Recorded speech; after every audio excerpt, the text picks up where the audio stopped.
Dear students, resistivity और resistance से related कुछ और क्वेश्चंस हैं इंपॉर्टेंट, इसको समझ लीजिए।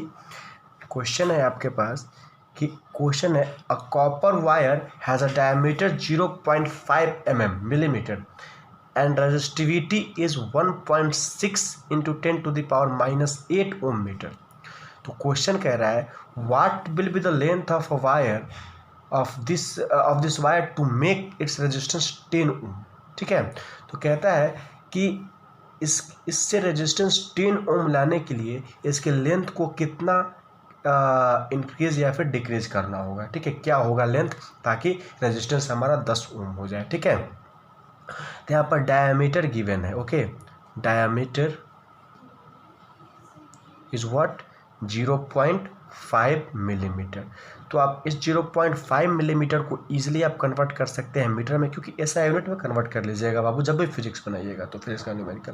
तो क्या हो जाएगा, पहले तो इसको, ये डायमीटर है तो इसका रेडियस क्या हो जाएगा बाबू, radius is equal to what 0.5/2, ये क्या हो जाएगा 0.25 मिलीमीटर। और इसको जब हम लोग चेंज करेंगे मीटर में तो क्या हो जाएगा इज इक्वल टू 0.25/1000 मीटर, है कि नहीं। तो क्या हो जाएगा बोलिए 0.25 into 10⁻³ millimetre. Okay, it will be your radius, it is radius. और क्या दे रखा है आपको, रेजिस्टेंस दे रखा है, रेजिस्टेंस दे रखा है कितना 10 ओम। अब आपको क्या फाइंड करना है बाबू, इसमें आपको फाइंड करना है इसका लेंथ। तो बताइए, और रेजिस्टिविटी भी दे चुका है, रेजिस्टिविटी रो का वैल्यू कितना दिया हुआ है, तो 1.6 इंटू 10⁻⁸ ओम मीटर। तो ऑलरेडी हम लोग को पता है R is equal to formula क्या होता है, रो इंटू L/A, है ना। तो विच इम्प्लॉयज, यहाँ से हम लोग L का फॉर्मूला निकाल सकते हैं, rho L is equal to क्या हो जाएगा R into A, and which implies L is equal to क्या हो जाएगा R इंटू A/रो, है ना। तो सबसे पहले इस चीज़ के लिए रेजिस्टेंस का वैल्यू तो हम लोग को पता है, एरिया फाइंड करना है और रो फाइंड करना है ना। एरिया हम लोग फाइंड करेंगे बाबू, एरिया कैसे फाइंड करेंगे, तो देखिए एरिया इज इक्वल टू क्या होता है, डायमीटर दिया और स्फेरिकल शेप है तो क्या होता है πr², है ना, सर्कुलर शेप होता है। तो क्या होता है बाबू 22/7 इंटू 0. क्या है 25 इंटू 10⁻³ का होल स्क्वायर, ये हो गया आपका एरिया, है ना। जब आप इसको सॉल्व कीजिएगा बच्चे तो ये आपको आ जाएगा अप्रॉक्सीमेटली 0.1964 इंटू 10⁻, देखिए ना ऑलरेडी आपको पता चल जाएगा -3 इंटू -6, इसको आप मल्टीप्लाई कीजिएगा तो ये वाला पार्ट आएगा। ठीक है, -6 मीटर स्क्वायर, ये हो गया आपका एरिया। ठीक है, अब हम लोग इसको L के फार्मूला पे पुट करेंगे। रेजिस्टेंस आपका कितना है 10 है, इंटू एरिया कितना है 0.1964 इंटू 10⁻⁻6 है, अपॉन लेंथ अपॉन रो कितना है, रो का वैल्यू कितना है बाबू, रो हमारे पास है 1.6 इंटू 10⁻⁸ ओम मीटर। ओके, अब इसको जब हम लोग सॉल्व करेंगे तो इजीली सॉल्व हो जाएगा। कैसे हो जाएगा बाबू, ये ऊपर जाएगा तो -2 हो जाएगा अप्रॉक्सीमेटली, कैलकुलेशन आप लोग खुद से कीजिएगा, सिंपल है। ये क्या हो जाएगा बाबू आपको 1964/16, और जब इसको आप कैलकुलेट कीजिएगा तो क्या हो जाएगा, L का वैल्यू अप्रॉक्सीमेटली आ जाएगा आपका 122.7 मीटर। ओके, तो इसको इन सब क्वेश्चंस को जरूर कीजिएगा बाबा।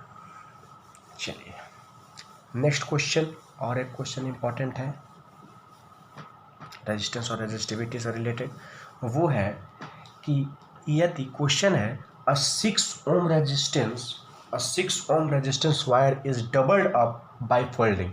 Calculate the new resistance of the wire. ध्यान से समझिए क्वेश्चन को. क्वेश्चन क्या कह रहा है? A 6 ohm resistance wire, a 6 ohm resistance wire is doubled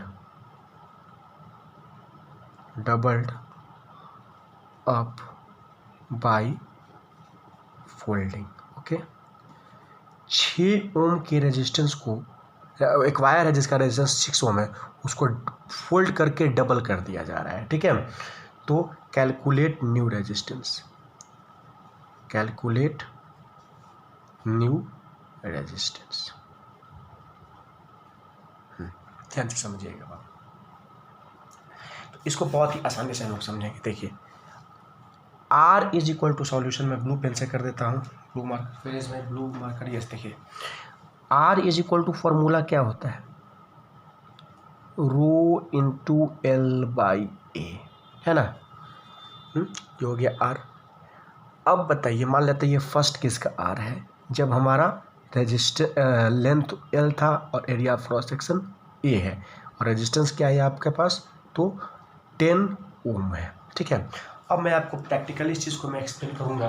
जैसे कि देखिए, ये हमारे पास एक वायर है. ठीक है, इसका L लेंथ है, सपोज यहाँ तक L लेंथ है. अगर मुझे इसको हाफ करना होगा तो मैं इसको ऐसे फोल्ड कर दूंगा. तो फोल्ड करने के बाद क्या हो रहा है? देखिए, तो एरिया सीधे डबल हो जाएगा, है नहीं. इसको जब हम लोग अगर इसको पूरे अच्छे तरीके से फोल्ड कर देंगे तो एरिया आपको डबल हो जाएगा ना. दोनों ये इस तरीके से आ जाएगा. एरिया ऑफ क्रॉस सेक्शन तो डबल हो गया, और लेंथ क्या हो जाएगा? हाफ हो जाएगा, है ना. तो न्यू केस में, in new case, length is equal to what? L is equal to, by due to folding, by folding क्या हो जाएगा? L is equal to L by 2 and A is equal to 2A, है ना. तो R2 क्या हो जाएगा बाबू? Rho into L by 2 upon 2A, है ना. तो ये क्या हो जाएगा बच्चे? Simplify rho into L by 4A, है कि नहीं? बोलिए. तो R2 इज इक्वल टू क्या हो जाएगा? 1/4 into rho into L by A, है ना. But rho into L by A क्या है? R1 है. यहाँ पे बट लिख दीजिए. But rho into L by A is equal to R1 is equal to 10 ohm, है ना. सॉरी 6 ओम है ना, सॉरी 6 ओम है. तो ये 6 ओम, और ये भी आपका कितना है? 6 ओम. ओके, तो कितना हो जाएगा? तो हम लोग वैल्यू पुट कर देंगे. Then R2 is equal to 1/4 into 1/4 into rho into L by A के जगह पे R1 का वैल्यू पुट कर दिए. 6 ohm is equal to 6 ohm by 4 is equal to 3 2 जा 3/2 which implies 1.5 ohm. Then R2 is equal to 1.5. Okay, तब इस तरीके से आपका रेजिस्टिविटी तक क्वेश्चंस, इंपॉर्टेंट क्वेश्चंस, और फिर NCERT से लगभग क्वेश्चंस मैं लिया हूँ, और इस तरीके से इन सारे क्वेश्चंस को कीजिएगा. उसके बाद जब पूरा चैप्टर कंप्लीट हो जाएगा तो मैं NCERT का आउट टेक्स्ट मीन्स हर क्वेश्चंस करा दूंगा. ओके, उसके बाद जो प्रीवियस ईयर में क्वेश्चंस आ चुके हैं इंपॉर्टेंट मैं उसको भी करा दूंगा. वैसे NCERT क्वेश्चंस को अगर अच्छे तरीके से बना लीजिएगा, उसके बाद लास्ट में सैम्पल पेपर, तो ईच एंड एवरी कॉन्सेप्ट आपका क्लियर हो जाएगा. उससे हट के क्वेश्चंस नहीं आते एग्जाम में. ओके बाबू, मिलते हैं नेक्स्ट क्लास में.